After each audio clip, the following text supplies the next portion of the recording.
Hello everyone, I am Ritu Sani, member of AMPT. We have finished our one more specialized course about the lumbar spine in the guidance of Dr. Senthil sir.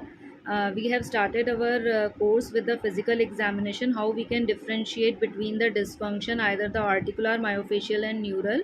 So after that, how we can, the evaluation is a very important part of the lower back pain, because sometimes we are mismatched our treatment because of the lack of knowledge of evaluation. But sir has started with the view how we can check with the disc problem, facet joint or the nerve problems are radiculopathies are here. So we have to check each and everything, either the flexion extension is a cause of the dysfunction with the disc problem, either the lateral flexion is the dysfunction with the facet joint movement, or the neural part is the rotations are the problem with the neural part, where the radiculopathy and the dorsal ramus syndrome comes in the picture here. So we have started according to that, like we have attended that lumbar spondylosis. This is a very common in a day to day practice, we see the patient of lumbar spondylosis. So how we can check is the, if the patient is in a dysfunction with the flexion and extension, how we can check it's osteophytes are the cause, the disc degenerative change in the morning stiffness, the main, the patient comes, they say that they are in a, the morning stiffness is the case. So how we can check is the disc degenerative in the picture, the osteophytes and dysmophytes are in the picture. So according to that, where, or is there is a problem with the spasms, the patient is in spasms, we can treat the myofascial pain syndrome also. So after that we have that lumbar spine, then myofascial pain syndrome, that is comes in the picture, how we can check the trigger point, in particular that muscle like the quadratus lumborum, we have to check where is the trigger point by which the upper limb activity is restricted because of the latissimus dorsi, that there is a trigger point there. So we have to check everything according to the myofascial pain syndrome, the lateral rotations are restricted, so we can check it. And after that the lumbar radiculopathy, that is also a very important part, because the person which comes with the radiculopathy, they are in a pain, their rotations are restricted. So how we can check with the neural, the diagnosis is very important, that radiculopathy, what is the cause of radiculopathy, either the disc function is the cause for radiculopathy, or the facet joint is the cause of radiculopathy. So we have to check everything according to that.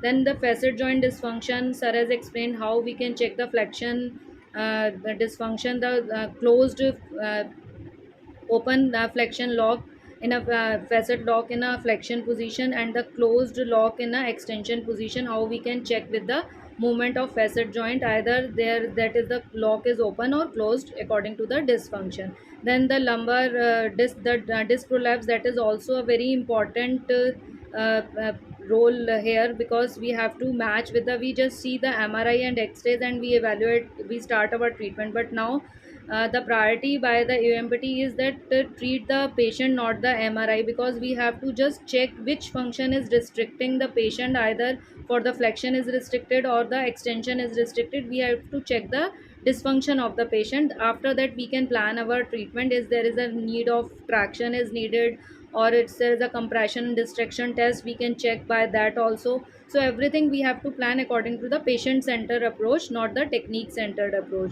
Then we move towards the dorsal ramus, that is a completely a mechanosensitivity plays a very big role here. The neural symptoms are in the patient, and the patient the lateral flexion, the patient feel pain.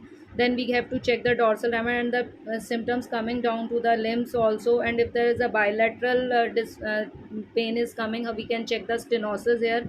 Very clear picture of neuromanual therapy for the stenosis, how we can check with the patient's symptoms, either we can plan the tensioner and slider according to the dysfunction. Here sir has shown us the tourniquet cuff, that is a very useful either for the proximal or the distal, we can use and check the pulse of that particular, or the vascular system plays a very big role for treating the stenosis patient, either the arterial dysfunction is there or venous dysfunction is there. So we have to check everything according to that.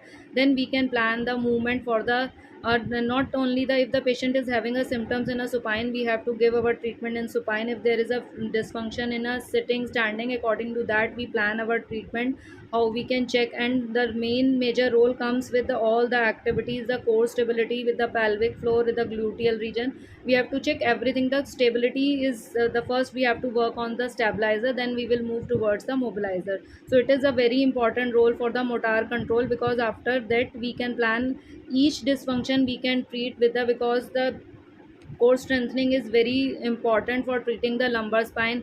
Multifidus we have to check, so quadratus lumborum, multifidus, transfer abdominals, all comes in the picture while treating the lumbar spine here. So and the after that, the non-specific low back pain, that is there is a wide spectrum for the non-specific, either the pregnancy low back pain, if there is a the obesity patient, the posture dysfunction is there, so we can check with according to the regional interdependence, either the cervical is causing the lower back pain, thorax is in the picture, and we can check with the hip, knee, all we can check with the multiple direction what is the cause for the specific, either the, if the pregnancy is the hormonal related, obesity is the metabolism is comes in the picture. So we have, and if they're the students, they are a postural problem, so that's why they are feeling that low back pain.